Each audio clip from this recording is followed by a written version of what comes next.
하나님의 말씀은 로마서 4장 1절에서 8절 말씀까지 보겠습니다. 이제 한 목소리로 하나님 말씀을 읽도록 하겠습니다. 그런즉 육신으로 우리 조상된 아브라함이 무엇을 얻었다 하리요? 만일 아브라함이 행위로서 의롭다 하심을 얻었으면 자랑할 것이 있으려니와 하나님 앞에서는 없느니라. 성경이 무엇을 말하느냐? 아브라함이 하나님을 믿음에 이것이 저에게 의로 여기신 바 되었느니라. 일하는 자에게는 그 삭을 은혜로 여기지 아니하고 빚으로 여기거니와 일을 하지 아니할지라도 경건치 아니한 자를 의롭다 하시는 이를 믿는 자에게는 그의 믿음을 의로 여기시나니, 일한 것이 없이 하나님께 의로 여기심을 받는 사람의 행복에 대하여 다윗의 말한 바, 그 불법을 사하심을 받고 그 죄를 가리우심을 받는 자는 복이 있고 주께서 그 죄를 인정치 아니하실 사람은 복이 있도다 함과 같으니라. 아멘. 교회의 문은 여러분들 뭘로 되어 있겠어요? 나무로 되어 있나요? 금으로 되어 있나? 교회의 문은, 교회를 들어오려고 하면 어떻게 들어올 수 있을까요? 제가 지금 갑자기 이제 설교를 하려고 하다가 이 말씀이 갑자기 교회에 들어오는 것, 교회를 다니는 것, 교회로 우리가 간다, 하나님의 교회, 주님의 교회를 간다는 것은 어디를 통과하는 것인가? 그 교회의 문은 무엇으로 되어 있는가? 이 생각이 갑자기 났어요. 우리 장로님께서 예수 그리스도가 이곳에 계시는 교회가 되길 원한다는 이 말씀을 기도를 할 때, 그때 저한테 탁 다가오는 말이 그러셨어요. 교회는 그리스도의 피를 넘어가는 것이에요. 예수 그리스도의 십자가 피가 있지 않고 그 피를 적시고 그것을 건너가지 아니하면 그건 교회가 들어가는 것이 아니에요. 여기는 시장터가 되는 거고 친목을 도모하는 사교 모임이 될 수밖에 없어요. 그리스도의 십자가의 피를 적시고 들어가는 것, 그래서 구원의 감격을 가지고서 세상과 구별된 사람들이 모인 것, 그런 사람들이 거룩한 하나님의 영광과 하나님의 나라를 확장하기 위해서 그들의 신앙을 여기서 쌓는 것, 그것이 바로 어디냐면 교회라는 것이에요. 교회는 세상 사람들이 그냥 지나다가 나 답답하니까 한번 교회 가야 된다, 천만의 말씀. 그런 교회관이 오늘날 2000년 동안 거의 그런 교회관으로 왔어요. 힘들고 답답하고 세상에서 지치고 이러기 때문에 교회 위로를 받으러 간다. 교회는 위로를 받는 것이 아니라 교회는 밖으로 나가서 위로를 끼치는 사람들이라는 거죠. 교회는 바로 그리스도의 십자가의 피를, 그것을 넘어가고 그 피를 적시며 들어가는 것, 거룩하게 구별되는 것이 바로 교회라는 것입니다. 그 생각이 갑자기 들었습니다. 여러분들에게 이런 교회의 모습이 분명하게 각인되시기를 원합니다. 이 로마서 4장 말씀을 우리가 이제 들어가게 되겠는데, 지금 3장까지 우리가 말씀을 생각했어요. 로마서 3장까지의 말씀 가운데서 바울 사도가 주로 강조했던 것은 믿음으로 의를 얻는다, 믿음으로 의를 우리가 받을 수가 있다 하는 것을 말씀을 했습니다. 그것이 특별히 강조된 것이 제가 여러분들에게 강조했듯이 로마서 3장 21절에서 31절까지의 말씀은 기독교의 가장 핵심적인 대헌장이에요. 이 말씀을 여러분들이 기억하고 이 말씀을 묵상하고 이 말씀의 진리를 깨달으면은, 이것을 간직하면은 우리의 신앙이 흔들릴 수가 없어요. 우리의 신앙의 출발이 바로 로마서 3장 21절에서 31절까지의 말씀이고, 우리 신앙의 완성이 바로 그것입니다. 우리가 하나님 나라에서 들어가서 우리가 할 수 있는 고백이 바로 로마서 3장 21절에서 31절까지 말씀이에요. 그런데 우리가 그 말씀을 바울 사도는 이제 로마에 있는 성도들에게 선포했어요. 그들에게 하나님의 의가 율법 외에 나타났다, 하나님의 새로운 의가 나타났다, 이것이 바로 복음이라는 것이에요. 믿는 자는 의롭게 된다고 하는 것이 하나님께서 우리 인간들에게, 소망 없는 인간들에게, 죽을 수밖에 없는 인간들에게, 영원히 멸망할 수밖에 없는 인간들에게 주시는 하나님의 크신 은혜였다는 것이죠. 그런 복음을 바울 사도는 로마를 향해서 지금 선포를 했어요. 그렇게 하면서, 그가 선포를 하면서 그 복음이 내가 지금 만들어낸 것이 아니라 구약으로부터 이미 약속이 되고 많은 율법과 선지자들이 그것을 증거한 것이라고 말씀을 했습니다. 그러면 자기가 지금 말하고 있는 이 새로운 복음, 아니 참된 복음, 그리고 그 복음이 율법과 구약에서 선지자들에게서 증거가 된 것이라면 그것을 바울 사도는 증거를 해야 돼요. 그것을 증명할 의무가 있고 논리적으로 증명을 해야만 그 말이 타당성이 있다는 것이에요. 그래서 오늘 4장 1절에서 25절까지의 말씀은 바로 바울 사도가 믿음으로 의롭게 된다고 하는 이 이신칭의의 교리를 결정적으로 예를 들어가면서 설명하는 것이 바로 4장의 말씀입니다. 그래서 이 4장의 말씀은 많은 사람들이 생각하기를 이건 뭐 읽어도 되고 별로 중요한 말이 아니다, 아브라함에 대한 이야기만 나오는 것이다, 이렇게 이야기를 하는데, 실제로 아브라함을 통해서 믿음으로 의롭게 된다고 하는 그 아브라함에게 나타난 하나님의 의를 드러내는 것은 너무 소중하고 귀중한 그런 하나님의 진리입니다. 우리는 4장을 통해서 이제 아브라함을 만나게 될 것이고, 바울 사도가 아브라함을 통해서 그에게 나타났던 하나님의 의를 어떻게 증명하고 있는 것인가를 이제 몇 주에 걸쳐서 여러분들과 함께 생각을 하게 될 것입니다. 여러분의 귀를 잘 기울여 주시고 여기에서 은혜를 받아야 됩니다. 왜 4장에서 아브라함은 굳이 아브라함의 이야기를 바울은 하고 있을까? 이 말씀은 바로 다름이 아니라 지금 내가 전하고 있는 이 복음이 갑자기 내가 생각해냈던 것도 아니고 어느 날 갑자기 하나님께서 이거 안 되겠구나, 이런 복음을 전해야 되겠구나 해서 믿음으로 그렇게 된다는 교리를 선포하신 것이 아니라는 것이에요. 그리고 그 교리가 너무 소중하기 때문에 성경에서, 아니 구속사 전 과정에서 하나님께서 면면히 얘기하시고 말씀하셨던 것이 바로 믿음으로만 의롭게 된다고 하는 것이, 그것이라는 것을 오늘 증명하기 위해서 바로 4장을 쓰고 있다는 것입니다. 근데 4장에서 나오는 인물이 바로 아브라함 그리고 다윗이라고 하는 사람. 왜 아브라함이고 왜 다윗일까? 아브라함은 이스라엘 민족의 조상입니다.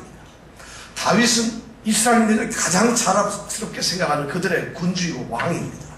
그렇기 때문에 그 사람들이 하나님의 사람들로서 믿음으로 의롭다 하심을 얻었다고 한다면, 그것을 증명한다고 하면은 더 이상 증명할 필요가 없지 않느냐는 이런 논리를 가지고 있다는 것이에요. 그러면서 그 바닥에는 사실 바울 사도에게는 이런 생각이 있어요.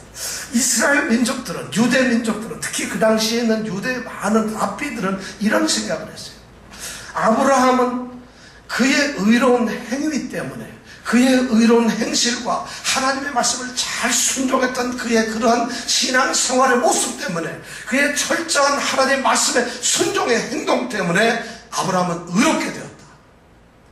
그리고 그 아브라함의 의로운 행동과 그가 의롭게 된 그러한 것을 통해서 우리 아브라함의 후손들은 의롭게 된다, 이런 생각을 가지고 있었다는 것이죠. 그들은 아브라함을 아주 대단한 믿음의 어떤 사람들로 생각을 하고 있어요.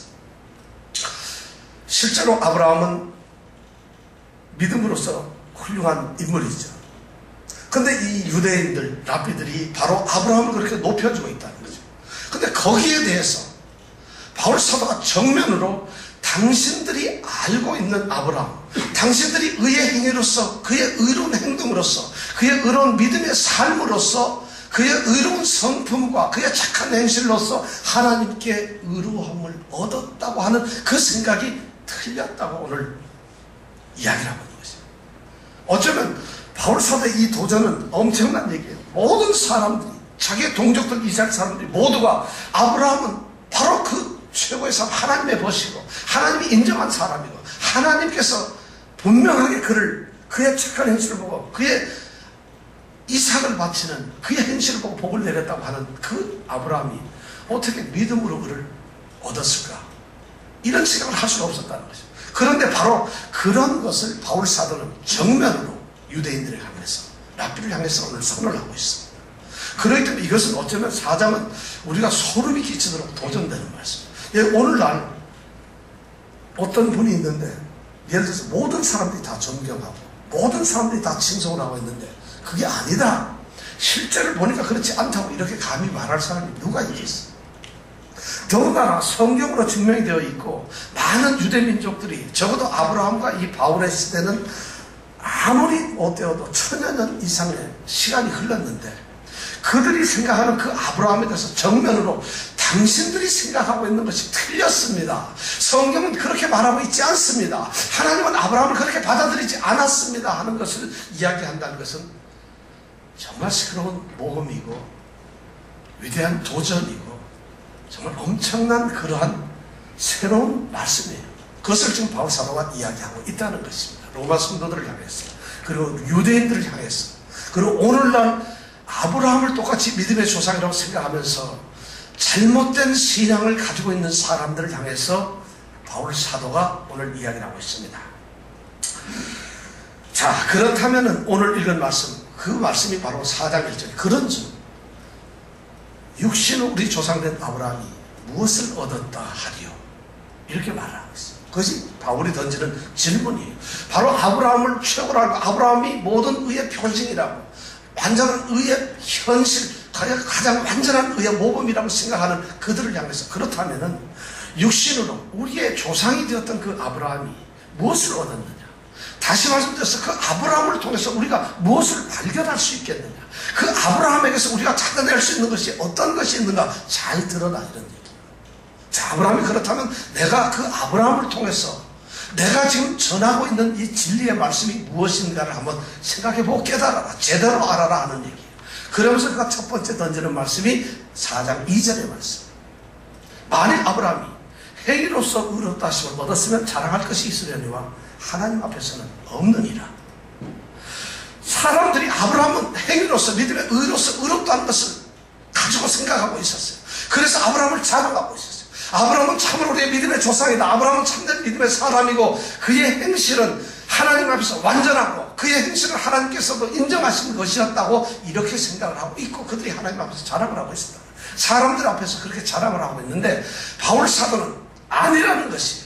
아브라함은 그의 행위로서 의롭다 하심을 얻은 것이 아니라 그의 믿음으로서 의롭다 하심을 얻었다고 하는 것이에요.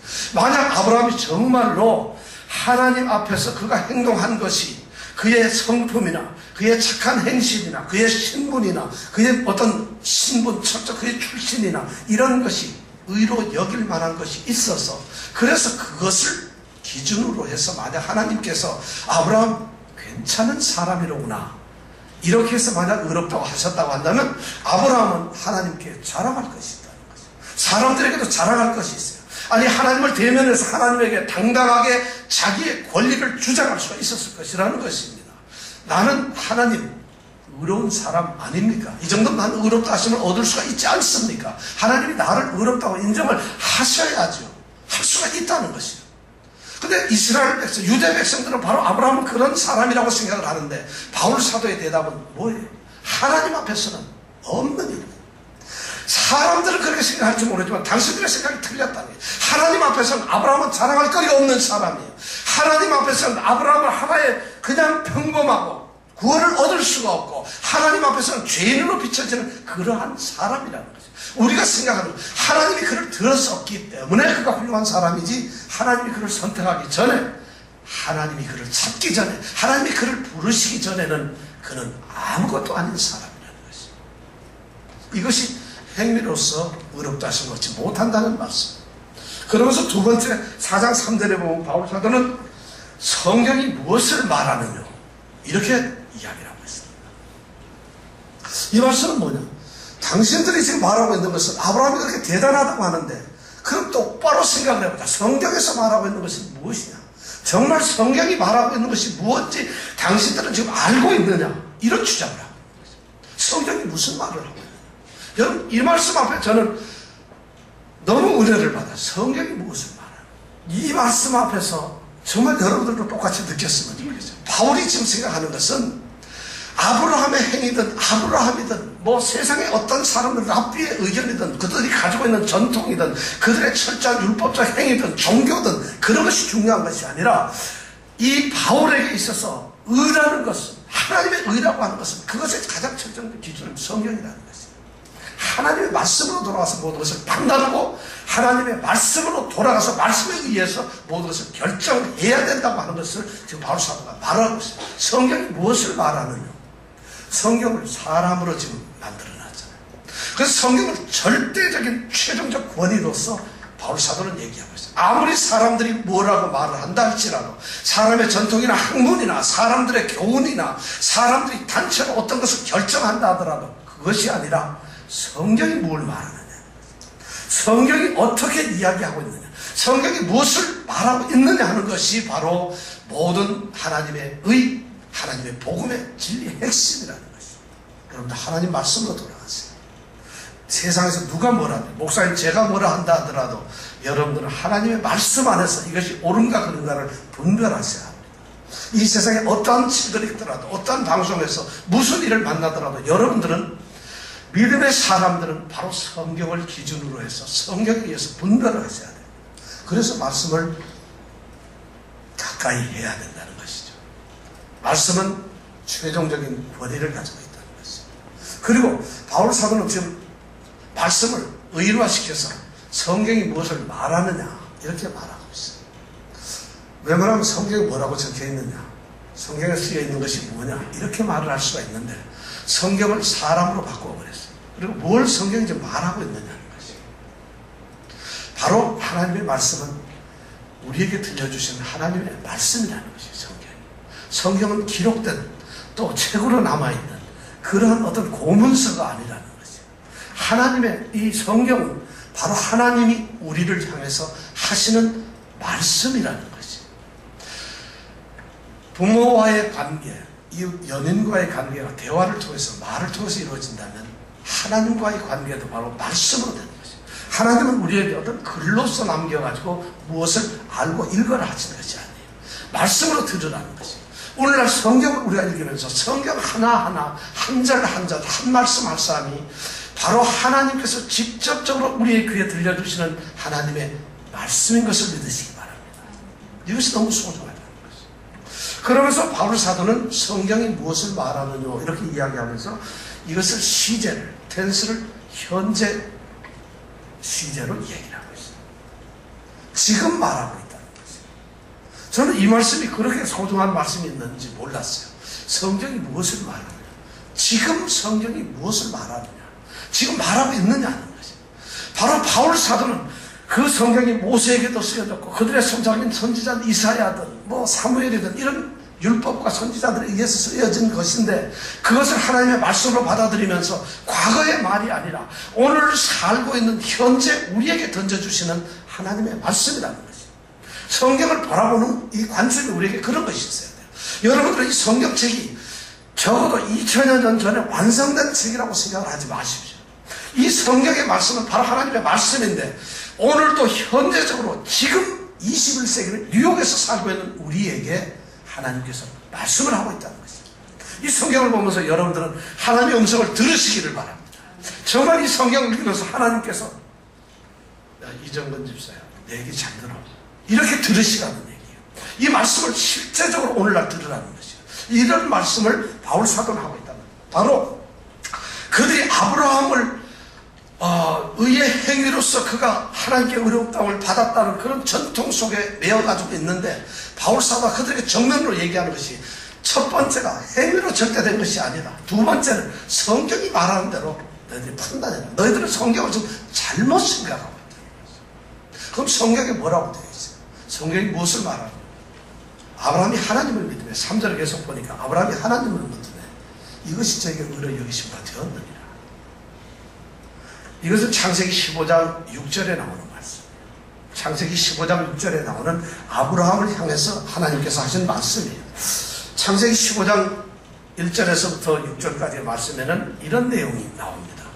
이제 소돔 고모라에서 살고 있는 자기의 조카 롯이 잡혀갈 만한 것 같다. 그 다음에 싸워서 이 아브라함이 가서 싸워서 그 연합군들을 물리치고 롯을 구원해 봅니다. 그리고 돌아온 상황이 있습니다. 그런 상태에서 하나님께서 아브라함에게 나타났어요. 아브라함은 지쳐있고 자기에게 소망이 없다는 생각을 하고 있어요. 나이가 한 되어서 서너 살 됐지 않았겠나 싶어요. 그런 아브라함에게 나타났어요. 그 아브라함에게 나타나서 하나님께서 뭐냐면 이후에 하나님의 말씀이 이상 중에 아브라함에게 임하여 가라사대 아브라함아 두려워 마라.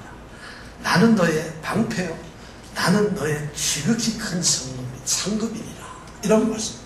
하나님께서 아브라함에게 나타나서 두려워하지 마라. 이제는 나는 너의 방패가 될 것이고 너의 아주 큰 상급이 된다고 이렇게 말씀. 그러니까 아브라함이 대답을 해요. 하나님 무슨 말씀이세요? 내게 지금 무엇을 주려고 하시는 거예요? 나는 지금 자식이 없어요. 그렇기 때문에 나는 지금 내가 지금 데리고 있고 지금 우리 집에 있는 나의 후손은 바로 다메섹에서부터 내가 쭉 길러왔던 엘리에셀이라는 이 종이 나의 상속자가 될 것이 아닙니까? 나는 지금 하나님께서 내게 씨를 열어주지 않으니까 애가 없어요. 그러니까 어쩔 수 없이 내가 집에서 키운 이 애를 나의 상속자로 만들 수밖에 없다는 거죠. 그럴 때 하나님께서 뭐라고 말씀하셨는가 하면 그를 이끌고 밖으로 나가 가라사대 하늘을 우러러 무뼈를 셀 수 있나 보라. 또 아브라함이 그에게 가라사대 내 자손이 이와 같으리라. 이런 말씀. 그게 5절에 있는 말씀이에요. 다시 말하면 뭐냐면 그렇게 아브라함은 나는 소망이 없어요 하니까 아브라함을 끌고 밖으로 나갑니다. 그리고 하늘을 가르칩니다. 아마 밤이었겠죠. 별이 뭐 있으니까 하늘을 우러 무뼈를 셀 수 있나 봐라. 한번 세봐라. 그러면서 말씀하기를 네 자손이 이와 같으리라. 이런 말씀이에요. 그 다음에 나온 말이 15장 6절에 있는 말씀. 오늘 읽은 말씀. 아브라함이 하나님을 믿으며 여호와께서 그를 의롭게 여기셨다. 그의 믿음을 의롭게 여기셨다 하는 말씀을 하고 있어요. 바로 성경에서 이 바울 사도가 이 말을 지금 이야기를 하는 것은 왜 그러는가 하면은 이스라엘 백성, 유대 백성들은 아브라함이 선한 일을 하고 착한 일을 하고 많은 것을 했기 때문에 그를 하나님께서는 의롭게 여기셨다고 생각을 하는데 당신들 성경을 똑바로 봐라. 아브라함이 아무것도 없이 좌절하고 실망하고 있을 때 하나님께서 나타나셔서 약속을 하시고 그 약속의 말씀으로 하늘을 우러러 별을 세봐라. 그걸 셀 수만 있다면 그런 수많은 별처럼 내 자손이 될 것이라 하는 그 말씀을 하셨다는 것이죠. 그러니까 아브라함이 그 말을 자식도 없고 나이가 80살이 훨씬 넘은 이 영감탱이가 그 말을 믿었다는 것이 그것을 하나님께서 그 믿음을 의로 여기셨다는 것이 이것이 성경에서 나오는 말씀이에요. 지금 바울 사도가 그 말씀을 인용을 하면서 그 성경 말씀을 끌어내면서 유대 사람들의 잘못된 이 아브라함관을 고쳐주고 있는 것이 당신들이 알고 있는 것이 틀렸다는 얘기예요. 정말 대단한 말씀이에요. 그러면서 이제 그 다음 말씀이 계속되는 것이 바로 이제 4절, 5절, 6절에 있는 일과 그 대가에 대한 문제를 가지고 이야기를 합니다. 일하는 자에게는 그 삭을 은혜로 여기지 아니하거니와. 그럼 뭘로 여겨요? 빚으로 여긴다는 것이죠. 자, 일을 한다는 말은 뭔가 하면 어떤 노력을 한다는 것이죠.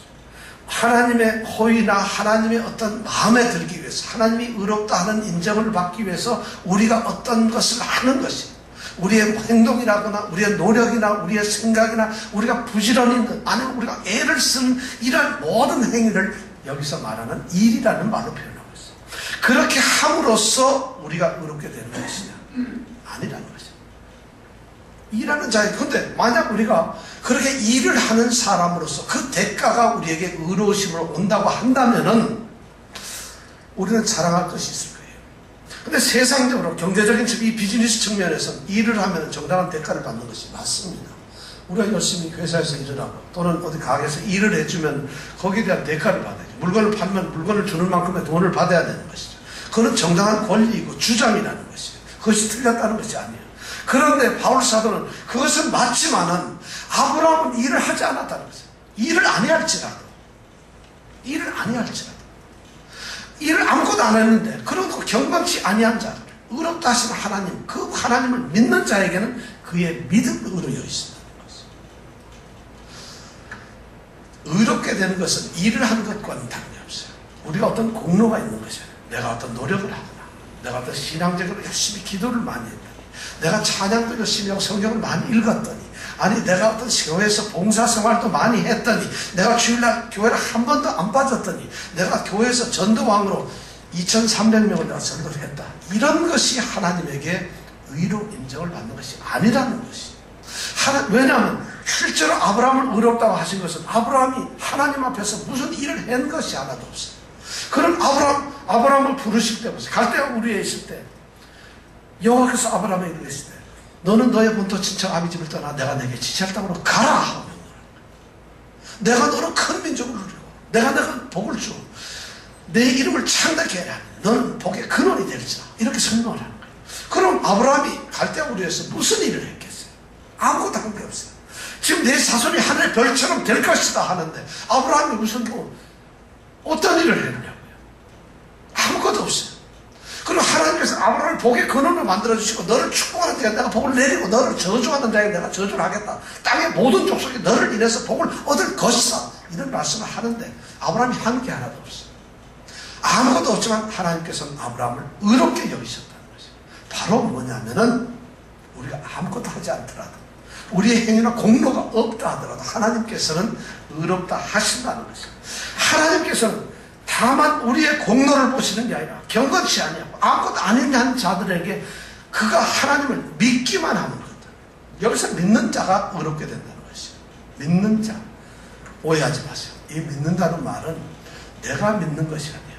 히브리어 말에서 이 아브라함이 하나님을 믿음에 할 때 이 믿음에는 문법적으로 히필령이라 그래서 믿게 하다예요. 아브라함이 하나님을 믿게 되다는 것이에요. 다시 말해서 아브라함이 하나님 믿어야지 하고 자기가 믿음을 키웠던 것이 아니라 그 믿음조차도 아브라함이 하나님의 하신 말씀을 하나님께서는 전능하시다. 하나님이 어떤 분이라는 걸 알고 그 하나님이 전능하신 분이 그 일을 반드시 할 수가 있다. 그리고 하나님께서 약속하신 것을 반드시 이루어내시는 신실한 분이라는 것을 믿는다는 것이 자기가 믿는 것이 아니라 하나님께서 그걸 아브라함에게 믿도록 만들어주셨다는 것이에요. 믿음은 우리가 갖는 것이 아니라는 것이에요. 이 말씀의 뜻이 그거예요. 그러니까 이 믿음조차도 하나님께서 값없이 은혜로 주시는 거예요. 우리의 공로가 아니고 우리가 어떤 노력이 아니라 우리가 애씀이 아니라 하나님께서 우리에게 그 믿음을 주셨다는 것이죠. 그것이 일하지 아니할지라도 우리에게 의롭다 하시는 것이라는 것이죠. 그렇게 하고 나머지 세 번째로 하나님께서는 또 아브라함을 어떻게 하셨냐면 경건치 아니한 자를 의롭다 하셨다는 것이죠. 저는 이 말씀이 또 우리가 너무나 큰 은혜가 됩니다. 자, 일을 안 하는 것도 아무런 공로도 없어요. 아무런 행동도 갖지 않았어요. 거기다가 플러스 경건치도 않아요. 다시 말해 의롭지도 않고 신실하지도 않고 하나님 말씀을 잘 듣는 그런 사람도 아니고 범죄자라는 얘기예요. 흉악한 사람이라는 거예요. 죄를 짓는 사람이라는 거죠. 그럼에도 불구하고 그 사람이 하나님을 믿으니까 그의 믿음을 의로 여기셨다는 거죠. 이것이 하나님이 이 세상의 죄인을 부르는 비결인데 바로 아브라함을 그렇게 부르셨다는 것이에요. 우리도 바로 그렇게 부름을 받는다는 것이에요. 여러분들 구원을 얻고 예수를 믿는 것이 여러분 무슨 일을 하셨어요? 누가 전도하면 끌려온 것밖에 더 있나요? 여러분들이 무슨 예수를 믿기 위해서 한 200일 동안 어디 가서 무노동 임금을 하신 일을 하신 거 아니잖아요. 무임금 노동을 하신 게 아니잖아요. 그렇게 하셨다는 거죠. 그렇게 했는데 그런데다가 우리 자신을 보면은 우리가 그렇게 의롭거나 깨끗하거나 경건한 사람들이 아니었다는 것이 바로 아브라함이 그런 사람이었어요. 자, 일을 안 했었고 하나님이 보시기에도 전혀 의로운 것이 없었어요. 그런데도 불구하고 하나님께서는 그를 의롭다고 하셨어요. 왜 그랬을까? 경건치 아니한 자를 의롭다고 하시는 이를 믿었기 때문에 그 의롭다고 하시는 이가 바로 하나님이세요. 그 하나님을 우리가 믿었기 때문에 그 믿음을 우리에게 의로 여기셨다. 여기서 의로 여기셨다는 말씀에 우리가 관심을 가지고 집중을 해야 됩니다. 의로 여기셨다는 것은 우리를 갑자기 마술을 부리거나 힘을 주셔가지고 우리를 의로운 사람으로 만들었다는 뜻이 아닙니다. 우리가 완전히 의롭게 되었다는 것이 아닙니다. 예수를 믿었고 우리가 예수로 말미암아 구원을 받았기 때문에 나는 이제 드디어 완전히 의로운 존재가 되었다 이런 뜻이 아니라 여기서 말하는 예수를 믿음으로 의롭게 되었다는 말은 법정적으로 선언을 했다는 얘기예요. 재판 과정에서 죄인임에도 불구하고 아직도 죄가 득실득실함에도 불구하고 하나님께서 죄가 없다고 인정을 하시는 거죠. 너는 의롭다 하고 재판에서 그렇게 선언을 하는 것이에요. 그러면서 나오면서 나는 법적으로 죄가 없어요. 그러나 아직 나는 죄인일 수가 있고 아직 내겐 죄가 있어요. 그러나 하나님께서 그 죄를 안 보는 것입니다. 이런 말씀을 바로 여기서 얘기를 하고 있다는 거예요. 의로 여기신다는 것은 바로 그것이에요. 그럼 그런 일이 어떻게 있을 수 있느냐? 우리가 이거 생각했던 것이 바울 사도가 3장에서 쭉 얘기했던 것이 바로 그거 아니겠어요? 어떻게 하나님 가장 의로우시고 공의로우시고 가장 정말 거룩하신 그 하나님께서 죄인을 가지고 죄가 없다고 하시고 의롭다고 할 수가 있느냐? 그렇게 선언을 할 수가 있느냐는 것이죠. 그것이 놀라운 그 그리스도 예수의 보혈의 피의 전가라는 것이죠. 우리의 죄가 예수의 십자가에 의해 넘어갔다는 것이죠. 그리고 예수의 십자가로서 예수의 거룩한 의가 우리에게로 전가되었다. 옮겨졌다. 그래서 하나님께서는 그것을 보시고 우리를 의롭다고 선언하셨다는 것입니다. 이 말씀을 바로 오늘 하고 있다는 거죠. 그러면서 바울 사도는 살짝 오늘 보니까 6절에서 8절까지 다윗의 시를 인용을 합니다. 시편 32편에 나오는 1절 2절의 말씀을 인용을 합니다. 이 시편 32편은 다윗이 고백하는 시입니다. 그 불법을 사하심을 받고 그 죄를 가리우심을 잡는 자는 복이 있고 주께서 그 죄를 인정치 아니하실 사람은 복이 있도다. 이것이 다윗이 고백하는 시. 그런데 이 사도 바울은 아브라함이 지금 의롭게 된 것과 다윗이 이런 고백을 한 것은 같은 거라는 거죠. 다윗은 지금 고백을 하고 있어요. 자기의 불법, 자기의 죄, 자기의 죄들이 알고 지은 죄든 의도적으로 지은 죄든 아니면 계속 반복적으로 지은 죄든 그 모든 것을 하나님께서는 그것을 갖다가 어떻게 하시나? 용서하셨어요. 사하시고 그 죄를 용서해버렸어요. 그리고 그 죄를 덮어버리셨어요. 더 놀라운 것은 그 죄를 인정치를 않으신다는 것이죠. 이것을 다윗이 고백을 하고 있는 것이에요. 저는 다윗이 이런 글을 썼을 때 한번 여러분 이런 시를 썼을 때 그 상황을 한번 생각해보세요. 우리의 모습과 한번 다윗의 모습을 생각해보세요. 다윗은 우리가 잘 아는 대로 우리아의 아내 바세바를 범합니다. 그를 범하죠. 그리고 우리아를 전쟁터로 보내서 죽게 만드는 범죄를 합니다. 그래서 나단 선지자가 그것을 지적을 합니다. 얼마나 갈등이 컸겠어요. 얼마나 그 죄의 중압감이 있겠어요. 하나님 앞에서 내가 죄를 지었구나. 나는 정말 살인범이로구나. 나는 남의 유부녀를 겁탈한 강간한 방관범이로구나. 겁탈자로. 엄청난 죄악을 가지고 있었다. 엄청난 갈등을 가지고 있었다는 거죠. 그런 그가 나단이 선지자가 그에게 그 죄를 지적했을 때 그 찔림이 말할 수 없었어요. 그런 늘 그런 죄의 중압감을 가지고 있었다는 것이죠. 그 사람이 바로 고백하는 것인데 그 사람이 바로 그 다윗이 그런 죄 속에서 도저히 죄를 어떻게 벗어날 수 없는 갈등 속에서 그 어려움 속에서 하나님 앞에 나갔더니 그가 깨달았던 것이 바로 그의 불법을 사하심을 받았다는 것이 바로 그 죄를 하나님께서 가리웠다는 것이 덮어버렸다는 것이 바로 자기가 저지른 그 죄를 하나님이 인정치를 않았다는 것이 그런 사람의 축복이 뭐냐 이런 것이 자기가 바로 그런 축복을 받았다는 것이 여러분 이것이 바로 하나님께서 우리를 찾으신 구원의 방법이라는 것입니다. 이런 구원의 방법이 여러분들에게 있어야 됩니다.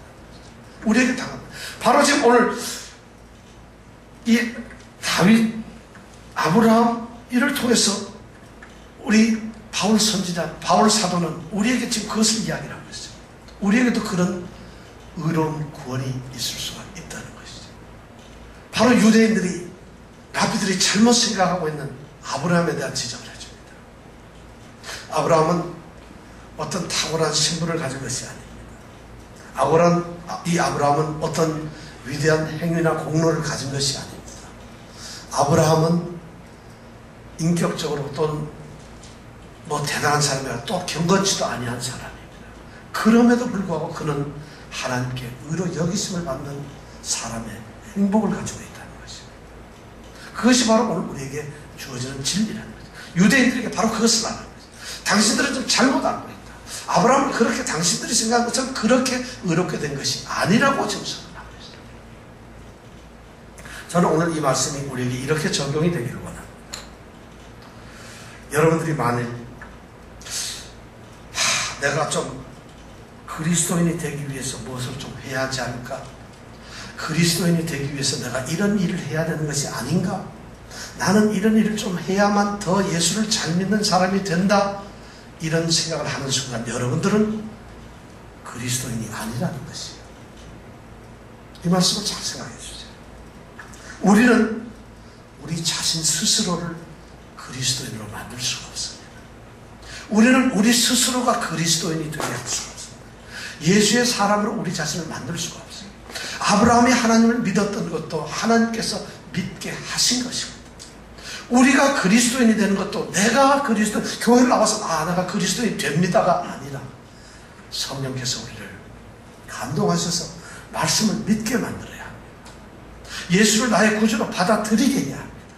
예수 그분이 나의 죄를 위해서 죽었다는 것이 내가 믿어지게 되어야 한다는 것입니다. 교회에 나와서 봉사 많이 하고 무슨 일을 하고 내가 뭐를 했다, 그러니까 나는 의롭게 되고 구원을 받았다, 그리스도인이다, 천만의 말씀이에요.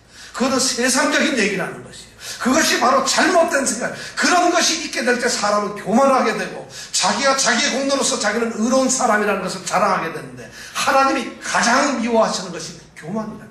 천국에는 교만한 사람이 갈 수가 없다는 것이에요. 왜냐하면 교만은 바로 사람들이 저지른 첫 번째 죄거든요. 아담과 하와가 저질렀던 게 바로 교만이라는 죄. 그런데 나는 아무것도 할 수 없어요. 행한 것도 없고 자격도 안 되고 내가 공로도 없어요. 그리고 나는 경건치도 않아요. 그런데 하나님께서 나를 의롭게 만드셨다는 거예요. 그분이 예수를 통해서, 예수의 피를 통해서 그것을 믿도록 만들었어요. 그리고 내가 그 믿음으로써 그분을 나의 주로 모셨다는 거예요. 그리고 내가 나의 모든 죄가 그분에 의해서 다 넘어가 버렸어요. 그리고 그분이 세웠던 모든 아름답고 의로운 것들이 다 내게로 와서 하나님이 너는 의롭다고 선언하시는 이 순간이 바로 내가 그리스도인이 된다는 것이에요. 바로 우리는 그런 그리스도인이 되어야 합니다. 그렇게 되었을 때 우리는 실망하지 않습니다. 우리는 결코 좌절하지 않습니다. 그렇지 않으면 우리에게는 소망이 없습니다. 오늘 사랑하는 성도 여러분, 지금 바울이 로마 성도들을 향해서 하는 말씀이 바로 그것입니다. 여러분들은 오로지 하나님의 은혜로 값없이 하나님의 사람들이 되었다는 것입니다. 이 귀한 믿음의 의가 우리 모든 성도들의 있기를 원합니다. 정말 그런 은혜가 우리에게 넘치기를 바랍니다. 그래서 하나님이 앞에서 무조건 겸손해지는 사람, 하나님 앞에서 전부 보잘것없는 부질없는 사람들이라는 것을 고백되어야 되는 것입니다. 그렇게 된 사람들이 교회에 가득 찰 때, 차야 된다. 그것이 교회의 성도들이라는 거죠. 그런 사람들이 이 땅에 그리스도인으로서 가득 찼을 때 비로소 하나님의 나라가 세워진다는 것입니다. 이 은혜가 여러분들의 있기를 축원합니다. 기도하시겠습니다. 지금 이 순간, 지금 바로 우리의 모습 이대로 우리를 하나님의 사람, 예수의 사람으로 만들어 주십시오. 하나님께서 예수 그리스도 안에서 바로 우리를 위해서 하신 그것으로 우리를 예수의 사람으로 만들어 주십시오. 하나님, 저희들은 정말 그런 믿음을 갖기를 소원합니다. 하나님께서 저희들을 불쌍히 여길 때에만 이것이 가능합니다. 사랑할 것이 없고 해놓은 것이 없고 소망이 없는 그들을 향해서 하나님께서 가장 긍휼을 베푸실 때 우리가 바로 믿음을 갖게 되는 줄 믿습니다. 오 하나님, 저희들에게 긍휼을 베풀어 주시옵소서. 바로 우리가 믿음의, 참다운 믿음의 눈을 뜨고 이 진리 안으로 들어가게 하여 주시옵소서. 예수님 이름으로 기도드렸습니다. 아멘.